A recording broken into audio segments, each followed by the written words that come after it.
There are some episodes of Star Trek that deal with serious philosophical or political issues, like how Balance of Terror is an allegory for the Cold War, which I realized only after I uploaded the last video. And then there are the episodes that are just pure wacky fun. Shore Leave is one of those episodes.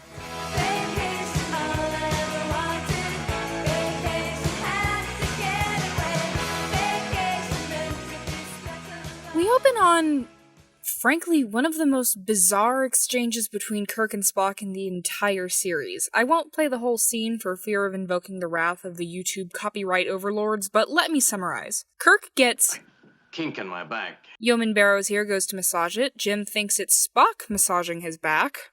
Push hard. Dig it in there, Mr. Thank you, Yeoman, that's sufficient. What? Does Spock normally give his captain back massages on the bridge? What is happening? Meanwhile, Bones and Sulu are surveying the planet below. The two of them chat about how the crew, and Jim especially, need a break. Bones compares the planet to Wonderland. Sulu leaves to go collect some plant samples. One of Sulu's understated qualities is that he's a botanist as well as a pilot. In the Man-Trap, he was seen working in the hydroponics lab with the hand puppet plant. Just then, none other than the White Rabbit from Alice in Wonderland comes hopping by, and Bones reminds himself that he needs to stop day drinking. After that, a little blonde girl in a blue dress, clearly meant to be Alice, comes along and asks Bones which way the White Rabbit went. You know those days when you're like, this might as well happen? Back on the ship, Barrows mentions to Jim that he hasn't signed up for shore leave, and Jim says that he isn't going. I began to suspect that Barrows was originally supposed to be a certain other yeoman that had to leave the show for reasons, and yep, in the original draft, she was Rand. A bit later, Spock reports to Jim and says, "We have a crew member aboard who's showing signs of stress and fatigue. He's becoming irritable and quarrelsome, yet he refuses to take rest and rehabilitation." Now, that man will go ashore on my orders. What's his name? James Kirk. Enjoy yourself, Captain.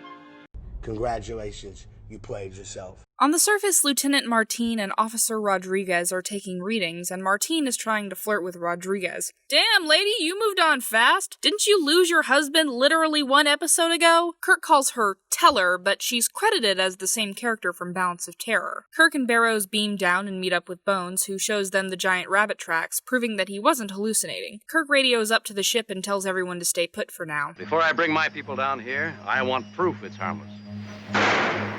Run. They find Sulu shooting an old-timey pistol he found lying on the ground, because as we all know, playing around with guns is a great idea that's never gotten anyone hurt. Sulu mentions that he's always wanted a pistol just like it. I guess in addition to botany, Sulu's interests also include weaponry. While you were off being heterosexual, he studied the blade. Sulu mentions that it's impossible for there to have been a rabbit since their scans of the planet revealed no life signs apart from plants. Curiouser and curiouser, you might say. The group splits up to find the White Rabbit, and Jim tells Bones about how all this trickery reminds him of a prankster he often fell victim to at Starfleet Academy named Finnegan. After Jim and Bones separate, Jim comes face to face with Finnegan himself. Wait, how is that a prank? He just hit him! That's not a prank, that's just mean! Anyway, Finnegan goads Jim into a fight, claiming it's what Jim's always wanted, and Jim starts to lunge at him, but then hears Barrows screaming and runs off. Kirk and Bones find Barrows sobbing in distress with her uniform ripped up. I hope that's not her blood all over that tree trunk. What the fuck? Barrows claims to have been attacked by Don Juan, whom she had just been thinking about meeting in the woods. Kirk runs off to find Sulu and runs into a woman he recognizes as a former girlfriend of his, Ruth. Had Grace Lee Whitney still been a part of the cast, these would have been scenes between Jim and Janice. Spock calms Jim and reports that their scanners are picking up a power field coming from the planet that is interfering with communications and the transporters. Meanwhile, Bones and Barrows are taking a stroll together and getting cozy. Barrows wishes for a princess costume to wear and one magically appears. All the while, an antenna of some sort is monitoring them. Remember when antennas were considered high-tech? Sulu gets chased by a samurai, and Rodriguez and Martin/Teller get attacked by a tiger. Reportedly, Shatner wanted to do a scene where he wrestled the tiger, but the director clearly thought it was a bad idea for some reason. Spock beams down despite Kirk's orders and reports that they're pretty much trapped on the planet until they figure out what's going on. A knight with a jousting lance appears to Bones and Barrows and gallops at Bones. Bones is like, "What are you gonna do? Kill me?"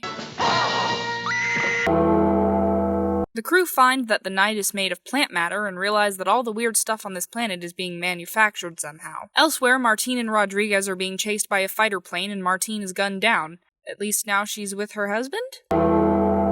Bones' body disappears and Finnegan pops back up. Kirk demands answers from him, but they just end up getting into a fight. Kirk beats the snot out of him and then passes out, his shirt somehow becoming more ripped between takes. After Jim kicks Finnegan's ass, he and Spock realize that this planet is somehow manifesting whatever they want, a kind of wish fulfillment planet. Kirk orders the crew to think about nothing, but Sulu can't clear his mind, and the Stay Puft Marshmallow Man shows up, and oh goddammit, I'm mixing up my nerd franchises. The planet's caretaker emerges and explains that the planet is an amusement park of sorts, meant to create whatever the visitor wants. Bonne shows up with some, escorts, alive and well. Barrows is like, excuse me, I thought I was supposed to be the disposable love interest in this episode. Oh, them. Wow, Congratulations, you played yourself. The caretaker says that the crew of the Enterprise is more than welcome to take shore leave on the planet, and that they'll enjoy themselves if they use caution with their fantasies. Kirk calls everyone down for shore leave and then saunters off with Ruth to enjoy his own vacation. Everyone gets laid except Spock, who is tired of these shenanigans and just wants to get the hell out of here.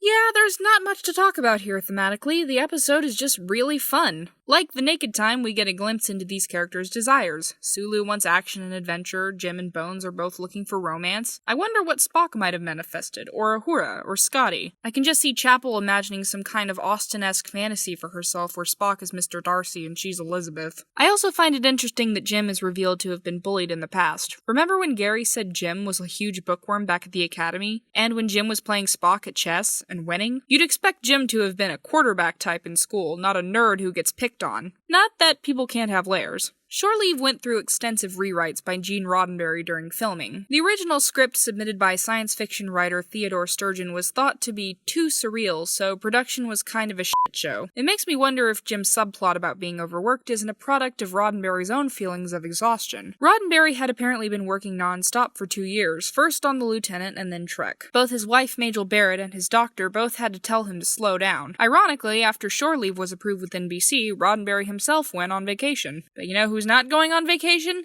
This bitch. I ripped the next 5 episodes of Star Trek to my laptop and I will have Galileo 7 ready for you soon enough. In the meantime, comment down below what would appear on the Shore Leave planet for you. For me, it would be Hugh Jackman wearing one of his costumes from Kate and Leopold with a bowl of fresh strawberries he would feed me by hand. Have I said too much?